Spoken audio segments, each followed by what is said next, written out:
Borthakur IAS Academy, an endeavor of excellence. Borthakur IAS Academy. Hello everyone, welcome to Borthakur's IAS Academy, Northeast's premier institute for UPSC, APSC and NPSC preparations. I'm your friend Atrey, and today I'm here with another segment of Current Affairs 365 dated 5th of July 2021. I hope you all are doing well and taking good care of yourselves. This video is going to help you for all your civil services preparations, and along with that it will also help you for any other Assam state government services. Don't forget to give this video a thumbs up and subscribe to our YouTube channel. You can also follow us on Facebook as well as Instagram. So the first news is about draft of anti-trafficking bill. This news is related to social justice and it will be tagged under GS paper 2. Recently, the Ministry of Women and Child Development, they released the draft anti-trafficking bill, which is Trafficking in Persons, Prevention, Care and Rehabilitation Bill of 2021. A previous draft, which was introduced in the year 2018, was, it was not introduced in Rajya Sabha because of stiff opposition from parliamentarians and experts. The criticism that the old bill has to, face were because of certain points which were highlighted. First of all, according to the United Nations human rights expert, it was not in accordance with the international human rights laws. Then secondly, the bill seemed to combine sex works and migration with trafficking, which was not human rights based, and it did not have a victim-centered approach as well.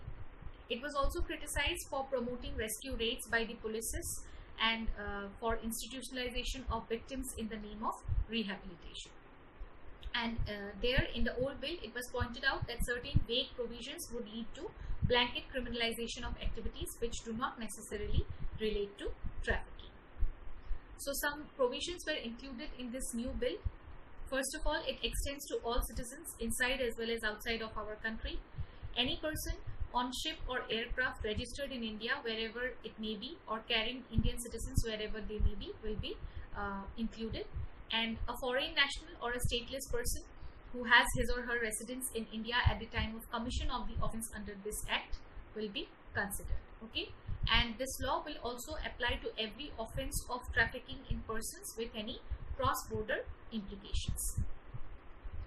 This bill the new provisions will also extend beyond the protection of women and children, as victims to now include transgenders as well as any other person who may be a victim of trafficking. Also, this new bill, it defines exploitation. Exploitation of prostitution of others or other form of sexual exploitation, including pornography, any act of physical exploitation, forced labor or services, then slavery, forced removal of organs, illegal clinical drug trials, all this will be included under this bill. Okay, if any of such activities happens, then that will be defined as exploitation of an individual. Then this new bill will also include government officers as offenders. Offenders will also include those defense personnel and government servants, doctors and paramedical staff, or anyone in a position of authority. And a minimum of 7 years, which can go up to an imprisonment of 10 years, as along with that a fine of 5 lakh in most cases of child trafficking will be imposed as penalty. And in case of the trafficking of more than one child, the penalty is now life imprisonment. The National Investigation Agency shall act as the National Investigating and Coordinating Agency, which will be responsible for prevention and combating of trafficking in persons.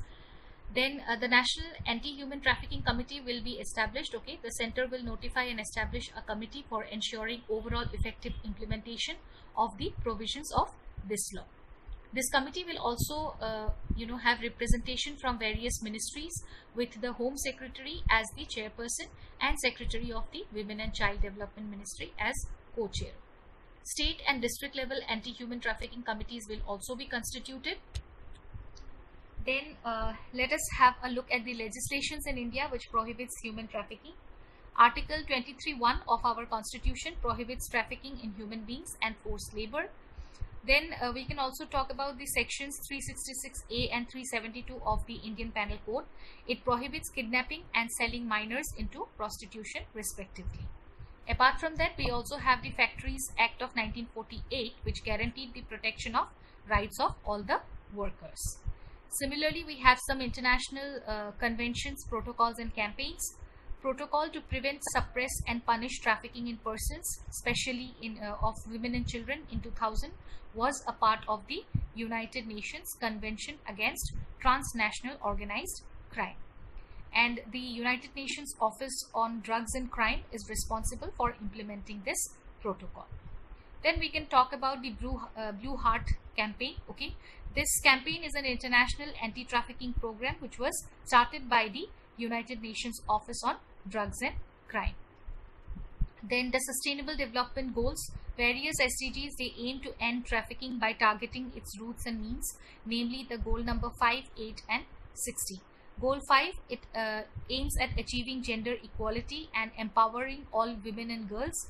Then goal number 8 promotes sustained, inclusive and sustainable economic growth, full and productive employment and decent work for all. And goal 16, it promotes peaceful and inclusive societies for sustainable development. Then it also provides access to justice for all and builds effective, accountable and inclusive institutions at all the levels.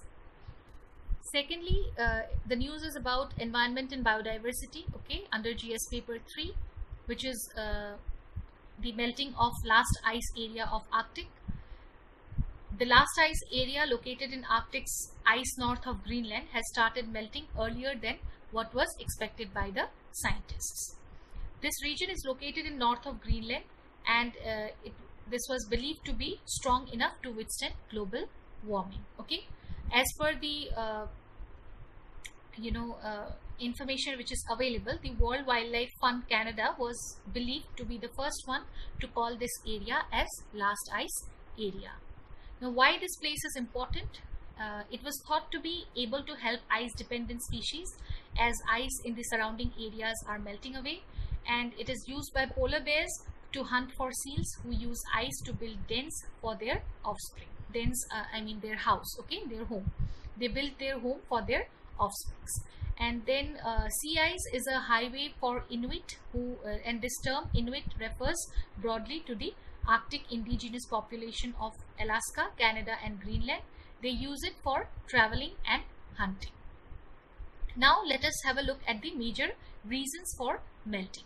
About 80% of thinning or melting of this last ice area, it is attributed to the weather related factors like winds that break up and move the ice around, and the remaining 20% has been attributed to longer term thinning of ice due to global warming. Coming to the Arctic region, it is a polar region which is located at the northernmost part of our Earth, and the Arctic consists of Arctic Ocean, adjacent seas and parts of Alaska, Canada, Finland, Greenland, Iceland, Norway, Russia and Sweden.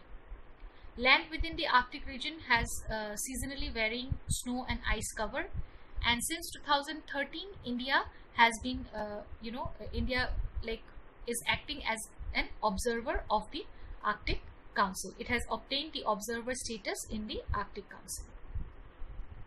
What will be the major impacts of melting Arctic ice?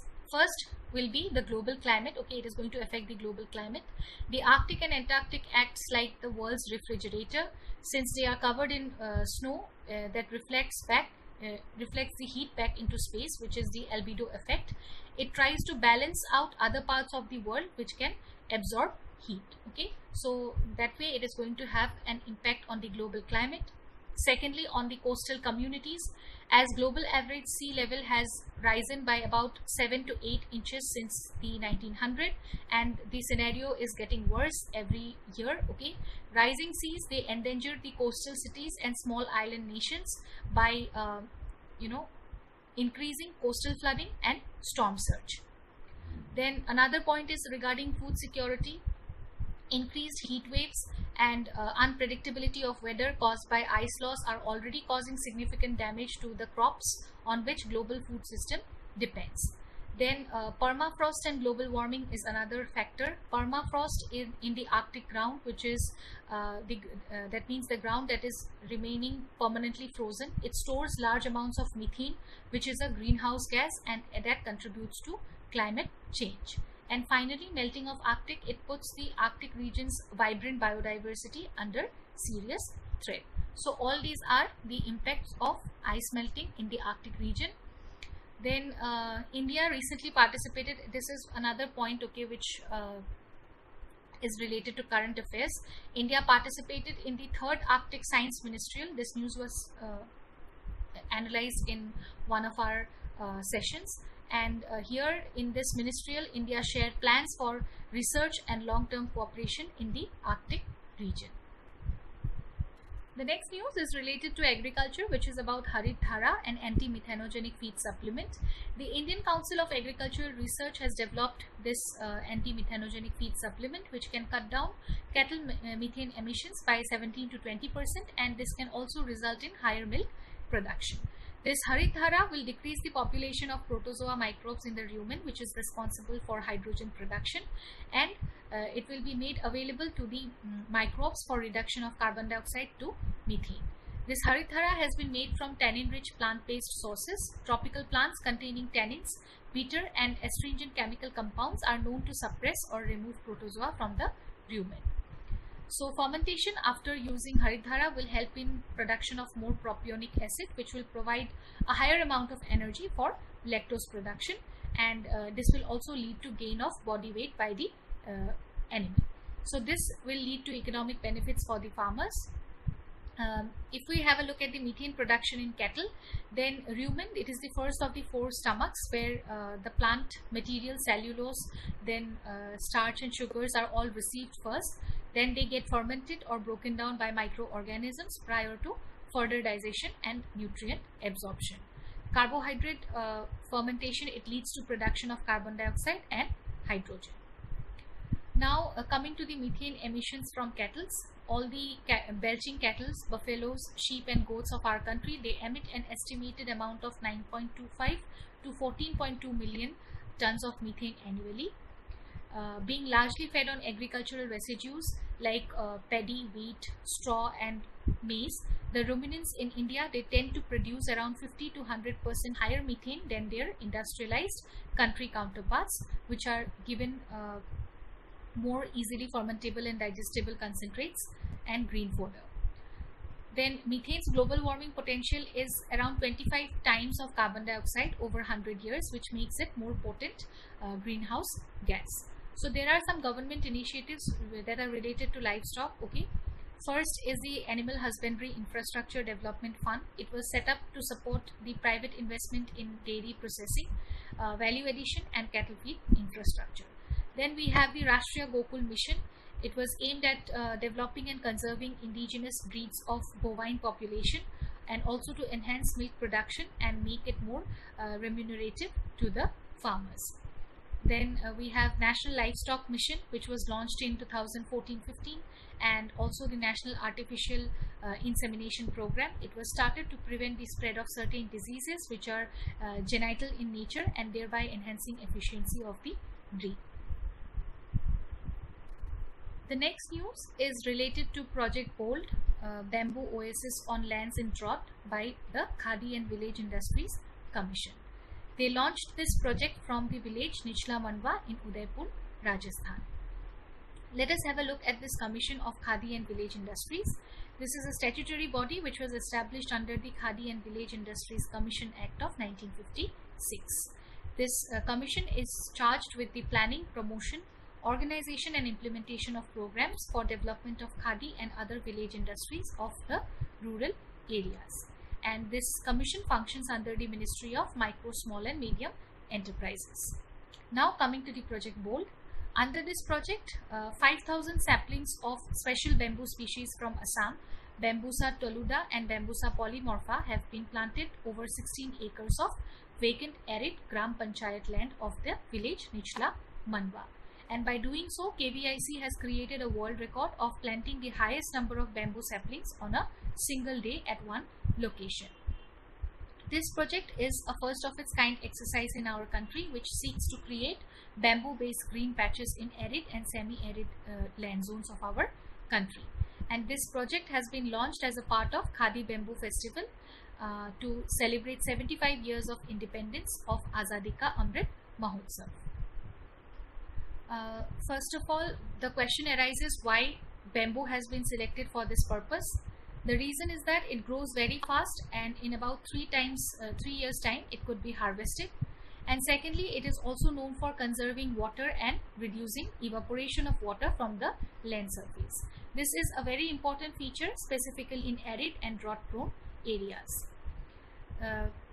The process of planting bamboo will also reduce desertification and provide livelihood and multidisciplinary rural industry support to the specific village. This is also going to act as heavens of sustainable development as well as food security. KVIC is also all set up to replicate this project at village Tholera in Ahmedabad district in Gujarat and Leh Ladakh region by August this year. A total of 15,000 bamboo saplings will be planted before August 2021.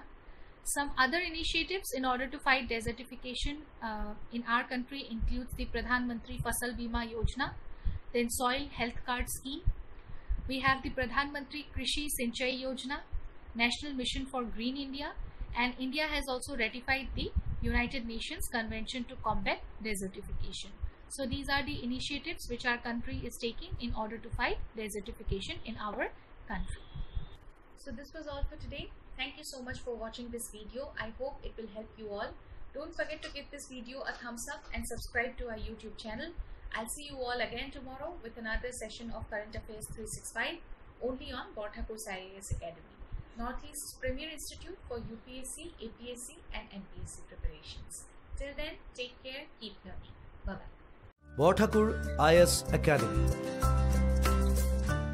প্ৰস্তুতি আৰু অধ্যয়নৰ নিৰ্ভৰযোগ্য ঠিকনা Borthakur IAS Academy